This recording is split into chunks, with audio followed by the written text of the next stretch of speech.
Okay so सी, देखो circular motion का जो मुझे ऐसा समझ में आया डाउट से कि टोटल एक्सेलरेशन में आई थिंक थोड़ा एक दिक्कत है, तो एक बार बस 2 मिनट का रिकैप कर लेता है। हाँ ओके ज़्यादा हाँ नहीं, क्योंकि अगर बिगनर बॉक्स में दिक्कत नहीं है तो इसका मतलब कोई दिक्कत है नहीं। ओके तो देखो क्या होता है कि बॉडी अब यहाँ से मान लो मूव करना स्टार्ट करती है। सर, वो रिकॉर्डिंग आप भेज दोगे ना? हाँ ठीक है, हाँ ठीक है सर। रिकॉर्डिंग में शेयर करना पड़ेगा क्योंकि ये रिकॉर्डिंग बहुत ज़्यादा 300-400 MB का हो जाता है ना, हाँ, बहुत बड़ा रिकॉर्डिंग हो जाता है। So I share it, drive share वो कर दूंगा। ड्राइव करना पड़ता है। हाँ अच्छा तो देखो अब ए पॉइंट से मोशन स्टार्ट हुआ है, ठीक है, t is equal to 0। Now circular motion को भी आपको एक रियलाइज करना पड़ेगा दैट सर्कुलर मोशन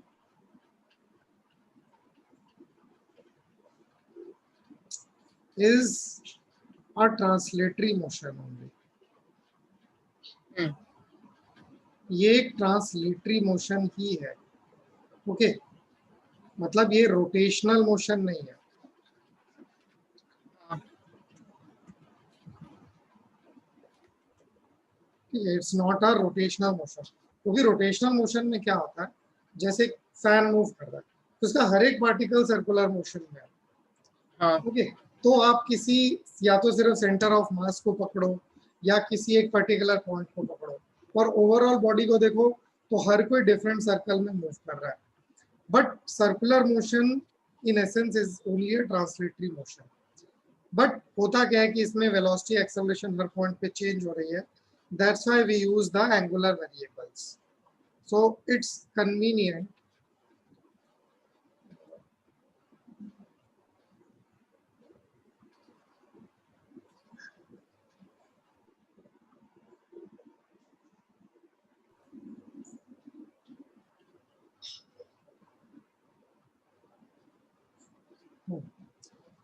तो कन्वीनियंट क्या होता है,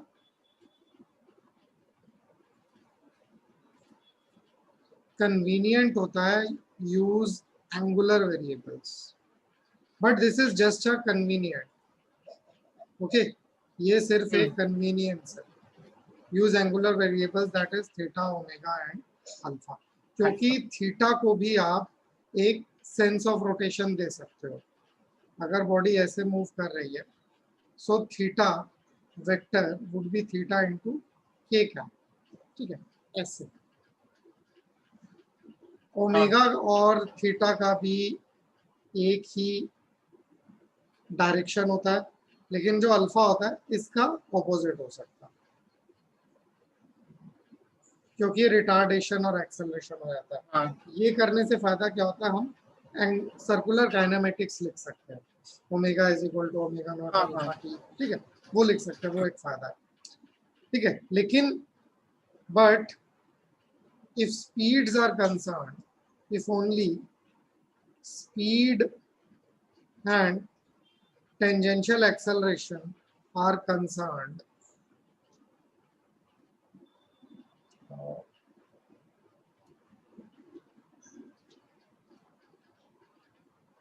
मतलब इसका मैग्नीट्यूड, टेंजेंशियल एक्सेलरेशन का मैग्नीट्यूड, हाँ then we can use our linear kinematics, that is v is equal to u plus at। हाँ ओके हम अपना लीनियर काइनेमेटिक्स यूज कर सकते हैं, that is s sir, is वो हम equal लोग to ओमेगा के लिए भी कर सकते हैं ना यूज, एंगुलर उसके लिए तो करते वेलोसिटी। ही हैं, उसके अच्छा लिए तो वैसे। करते ही हैं, लेकिन अगर सिर्फ पार्टिकल की स्पीड पूछी जाए, जैसे तुम अगर सर्कल में भाग रहे हो और तुम्हारी स्पीड हर इंस्टेंट पर और तुम्हारी स्पीड एक्सेलरेट कर इंक्रीज कर रही है at the rate of 2 metre per second square और तुमने रेस्ट से स्टार्ट किया, तो 10 सेकेंड बाद तुम्हारी स्पीड क्या होगी, that would be half a t square. हाँ और कितना डिस्टेंस तुम ट्रेवल करोगे, that distance would be your, ये हाफ ए टी स्क्वायर से और कितनी स्पीड होगी वो v is equal to u plus a t से आ जाएगा। अगर सिर्फ हाँ स्पीड और डिस्टेंस देखना है तो। लेकिन सर्कल में क्या होता है, ये पूछा जाता है कि कितना थीटा डिस्क्राइब हुआ, तो थीटा जब पूछा जाएगा तो एंगुलर वेरिएबल वाला यूज करोगे, और अगर स्पीड और ये पूछी जाए तो आप सिर्फ और सिर्फ ये लीनियर काइनेमेटिक्स से यूज सॉल्व कर सकते हो, that is v is equal to u plus at हाँ if your speed and tangential accelerations are given, क्योंकि टेंजेंशियल एक्सेलरेशन आपका स्पीड इंक्रीज या डिक्रीज होने का ही रेट होता है। हाँ ओके, ये एक है। yes दूसरा इसी में ये देखो, कभी कभी वेक्टर नोटेशन, बिकॉज ये सब वेक्टर्स आपके एक्सियल वेक्टर्स है, ये मतलब सर्कुलर रोटेशन में एक्सियल वेक्टर्स होते हैं, मतलब जो एक्सिस ऑफ रोटेशन पे बेस्ड होता है, ठीक है। तो एक्सिस ऑफ रोटेशन पर बेस्ड होने के कारण, अब देखो पार्टिकल किसी भी इंस्टेंट पर है तो यहाँ पर, ठीक है, तो इसकी स्पीड होगी इस डायरेक्शन में, ठीक है, इस इंस्टेंट पे। हाँ ये होगा रेडियस वेक्टर, ठीक है, रेडियस वेक्टर जो सेंटर से पॉइंट की लोकेशन पे होता है। अब इस रेडियस वेक्टर को आगे तक खिसका सकते हो, क्योंकि वेक्टर है, वेक्टर को आप पैरेलली स्लाइड कर सकते हो। हाँ आपका ओमेगा जो है, ओमेगा इज इसके परपेंडिकुलर है, मतलब ओमेगा इस डायरेक्शन में, ये पता है ना, कमिंग आउट गोइंग इनटू, इसका मतलब होता है कमिंग आउट, हाँ और इसका मतलब गोइंग इनटू, ये पता है, हाँ हाँ डॉट और क्रॉस, वो ठीक है, क्रॉस सर ये हाँ डॉट और आरो क्रॉस, जैसे दिखता है। हाँ। तो यहाँ पर ओमेगा इस डायरेक्शन में होता है, दैट इज ये इन दोनों के परपेंडिकुलर, ठीक है, ये ओमेगा वेक्टर इधर इधर होगा, इन दोनों के परपेंडिकुलर। प्लेन के ही परपेंडिकुलर है ना, ओमेगा के कैप के अलाउंग है ना, एक सेकेंड ओमेगा टी वेक्टर है। सर्कुलर मोशन के परपेंडिकुलर है। अच्छा मतलब वो डॉट बता सकते हैं ना उसको। हाँ हाँ डॉट है, वो डॉट है, अच्छा तो इन हाँ दोनों तो के समझ। परपेंडिकुलर है। तो होता क्या है, हमारा जो लीनियर स्पीड होता है that is omega cross r होता है। तो कई बार इस टाइप का भी होता है ओमेगा का, अब ये 3D वेक्टर दिया जा सकता है, आर को भी 3D वेक्टर दिया जा सकता है क्या, तो ये हमको वो डिटर्मिनेंट मेथड से क्रॉस प्रोडक्ट निकालना पड़ सकता है, ठीक है। सिमिलरली सेंट्रीपिटल एक्सेलरेशन जो होता है, ये क्या होता है, this is omega cross v, okay. अब देखो ओमेगा क्रॉस वी किधर आएगा, अब अगर ऐसे करके देखो, एक अपनी इनिशियल फिंगर्स ओमेगा की डायरेक्शन में और इस डायरेक्शन में, तो देखो राइट हैंड से करेंगे तो AC इस डायरेक्शन में, सो AC comes in towards the centre, ठीक है। तो इसका मतलब ये हमारा जो AC वेक्टर का यूनिट वेक्टर है, ये रेडियस वेक्टर के ऑपोजिट होगा, ठीक है। यहाँ तक ये होता है, और लास्ट होता है हमारा AT, your AT vector is alpha cross r, हाँ ओके। तो अब यहाँ पर थोड़ा सा और, तो सर्कुलर मोशन होता क्या है, सर्कुलर मोशन में ये 2D मोशन है, ठीक है, ये 2D मोशन है, क्योंकि x और y दो कोऑर्डिनेट्स लगते हैं हमको बॉडी की मोशन किसी भी इंस्टेंट पर बताने के लिए, ठीक है। So it's a 2D motion with fix radius, जिसमें सिर्फ रेडियस फिक्स होता है, आपका हाँ सेंटर मूव कर सकता है, जैसे अर्थ और moon system, earth moon earth के अराउंड सर्कुलर मोशन में, लेकिन अर्थ स्टेशनरी थोड़ी ना, अर्थ तो खुद हाँ मूव कर रहा है, ठीक है। तो वो उसका सर्कुलर मोशन बोल सकते हैं जब तक रेडियस कांस्टेंट हो, अगर रेडियस कांस्टेंट नहीं होता तो स्पाइरल मोशन होता है हमारे पास, ठीक है। अच्छा तो दो दो वेरिएशन होंगे इसमें कि अगर रेडियस वेरीज तो स्पाइरल हो जाएगा, और अगर ये 2D से 3D हो जाएगा, अगर 2D to 3D हो जाएगा तो ये फिर हमारा हेलिकल मोशन होगा। वो क्या होता है हेलिकल? जैसे स्प्रिंग हो गया, स्प्रिंग को खींच दो और उसके ऊपर देखो, अच्छा। तो वैसे हेलिक्स होता है ना, जैसे अपना डीएनए है हाँ हाँ हाँ हाँ। हेलिकल स्ट्रक्चर, तो वो आया था। तो ये दोनों हमारे केसेस नहीं होंगे। जब भी ऐसा होगा तो हमारा सेंट्रीपिटल, और क्योंकि एक चीज देखो, इन सब में रेडियस जरूर आता है। हम्म, यहाँ पर भी अब ओमेगा क्रॉस वी, अब वी भी तो रेडियस पे डिपेंड है, तो ये भी रेडियस पे डिपेंडेंट है। तो हर क्वांटिटी इसकी रेडियस पे जरूर जरूर से जरूर डिपेंड करती है, रेडियस पे। तो इसलिए रेडियस कांस्टेंट जब होता है तो सर्कुलर मोशन, रेडियस वेरी तो स्पाइरल मोशन। ओके, ज्यादातर एलएन, रेजोनेंस, जो भी कोटा बेस्ड जितने भी कोचिंग क्लासेस है, इनमें स्पाइरल पे नहीं जाते। देखो हेलिकल तुम नेक्स्ट ईयर पढ़ोगे, हेलिकल मैग्नेटिज्म में आता है। अच्छा, स्पाइरल भी होता है पोर्शन में? स्पाइरल इसमें नहीं है, स्पाइरल से फिट्जी का जीएमपी आता है, ग्रैंड मास्टर्स पैकेज, सिर्फ उसमें स्पाइरल के क्वेश्चन होते हैं सर्कुलर मोशन में। पर पूरे जेई इंडिया में आता है? नहीं नहीं नहीं आता, क्योंकि वो ओलंपियाड बेस्ड हाँ होता हाँ। है इसलिए। नहीं तो ये नहीं है, स्पाइरल नहीं है आपको उसमें। आएगा भी तो किसी इंस्टेंट पर, मतलब ऐसे अलग से based on the spiral motion नहीं होगा, किसी एक इंस्टेंट पर होगा। वो तो किसी भी कर्व के लिए कर ही सकते हो। हाँ। ओके, ये हुआ।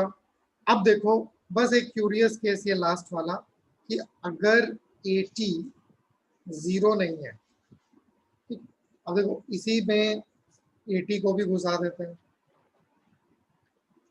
यहाँ पर 80 किस डायरेक्शन में होगा?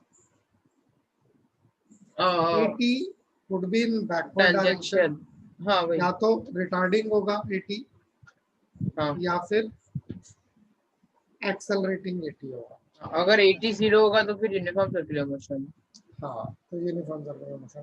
तो अभी हम एक नॉन यूनिफॉर्म सर्कुलर मोशन में पूरा का पूरा वो देखते हैं। If 80 is not equal to 0, तब हमारे पास जो टोटल एक्सेलरेशन होता है, और rather the acceleration of a particle, that is your AC plus 80, हाँ and these two are perpendicular to each other।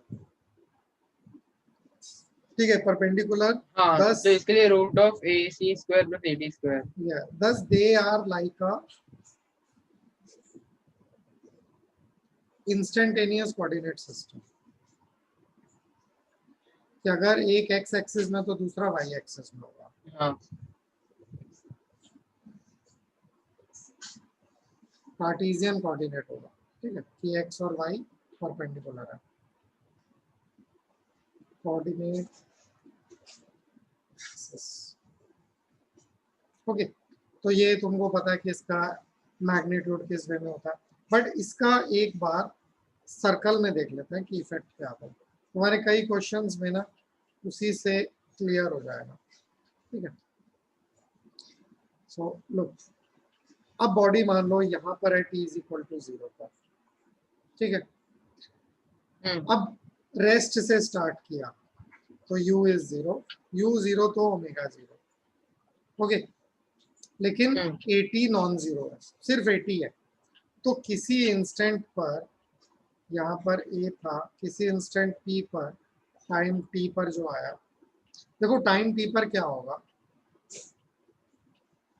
सबसे पहले तो इसका कोऑर्डिनेट, p का कोऑर्डिनेट हो जाएगा r cos theta, r sin theta. हाँ ठीक है, ये अगर थीटा हो गया तो ठीक है, r cos theta, r sin theta, पहली चीज ये। दूसरी चीज, इसका वेलोसिटी क्या होगा।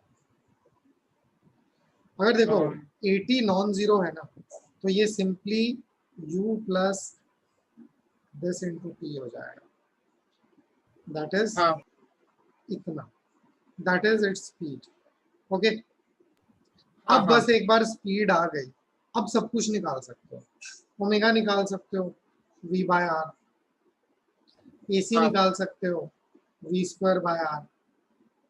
Okay, v square by r देखो इसके केस में क्या हो जाएगा,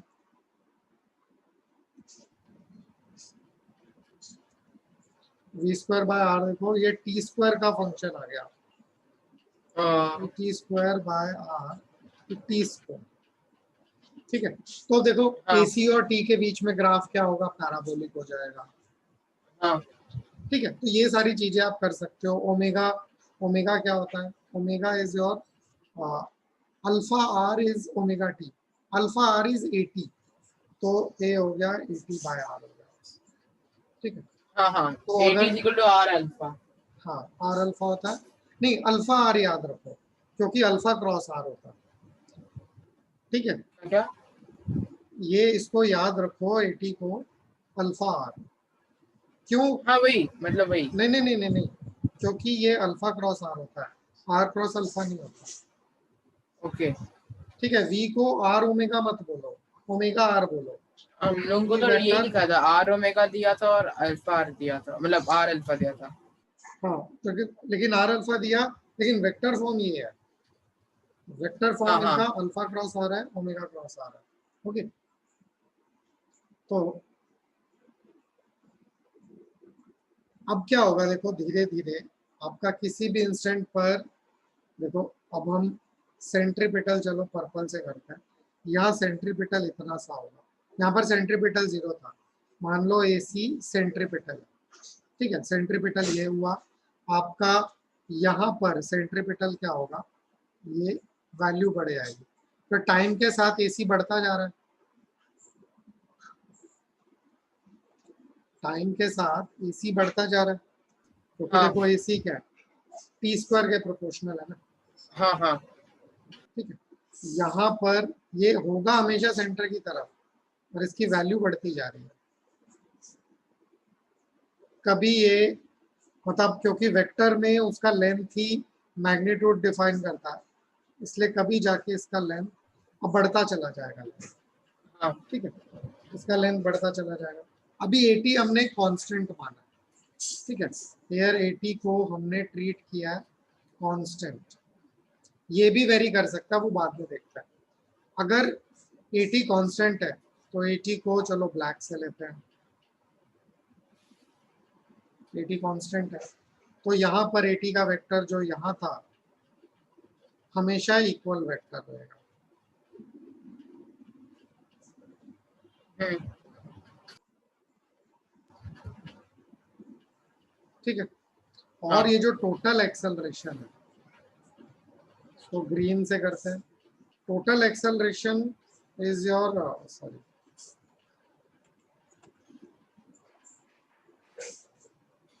root of total at t accel square plus root of at, मतलब वही a c square. Plus 80 square.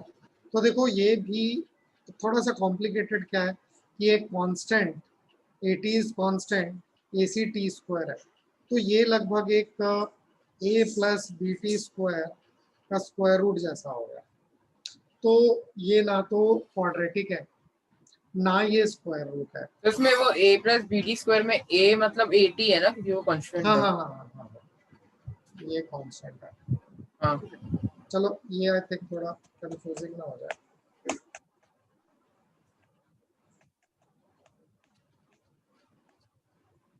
चलो इसको ले लो, that P T square plus Q. ठीक है, ये फॉर्म हो गया, अब हाँ it's magnitude is this form. Okay, और दूसरा क्या होता है हमारा, अब ये रिजल्टेंट वेक्टर है, this is like a resultant, total acceleration एक रिजल्टेंट वेक्टर है, तो रिजल्टेंट वेक्टर हमेशा हेवियर कंपोनेंट की तरफ झुक जाता है। अगर तुम्हारे पास दो वेक्टर है, इनका हाँ रिजल्टेंट निकाल दो, तो जो ज्यादा बड़ा होगा, तो अगर दोनों इक्वल है तो रिजल्टेंट 45 डिग्री पे होगा, हाँ हाँ लेकिन जैसे जैसे आपका ये एक वेक्टर बढ़ता चला जा रहा है, तो उसकी तरफ रिजल्टेंट भी बेंड उसकी होगा। तरफ शिफ्ट होता चला जाएगा। ठीक है, हाँ तो देखो अब ग्रीन से अगर हम ये टोटल वेक्टर को देख रहे हैं तो यहाँ पर टोटल वेक्टर इसी डायरेक्शन में इसके जितना ही हुआ। ठीक है, हाँ t इज इक्वल टू 0। यहाँ पर ये एक छोटा सा ये बनेगा, हाँ तो ये यहाँ पर होगा, यहाँ पर इसका डायरेक्शन ये होगा, यहाँ पर इसका direction this, based on this ये इतना हो जाएगा। ठीक है, such that it is now continuously ये 80 से लेके AC की तरफ मुड़ता चला जाएगा। मतलब ये जो एंगल अगर हम यहाँ देखें, late phi is the angle between, phi is angle between A vector and your AT vector। ठीक है, टोटल वेक्टर और इसके वेक्टर के बीच में।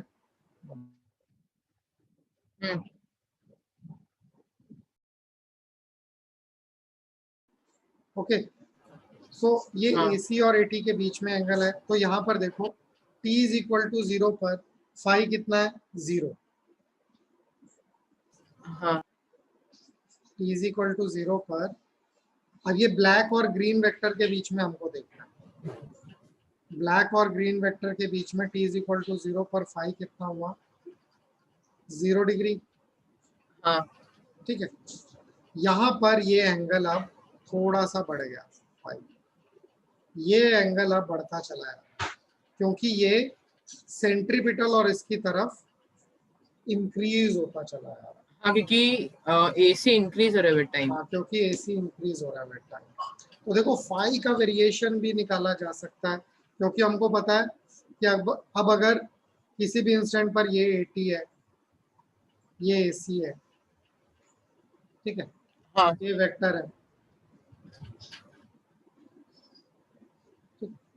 तो अगर तुमको ये वेक्टर दिया है और ये एंगल दिया है तो तुमको पता है कि दैट दिस इज, इसका cos फाई 80 होगा हाँ किसी भी इंस्टेंट पे, इसका sin फाई AC होगा। ओके, हाँ हाँ सर। ये cos फाई होगा, ये sin फाई होगा। तो देखो, तो जनरली हमको पता है कि ये एंगल हम कैसे निकालते हैं,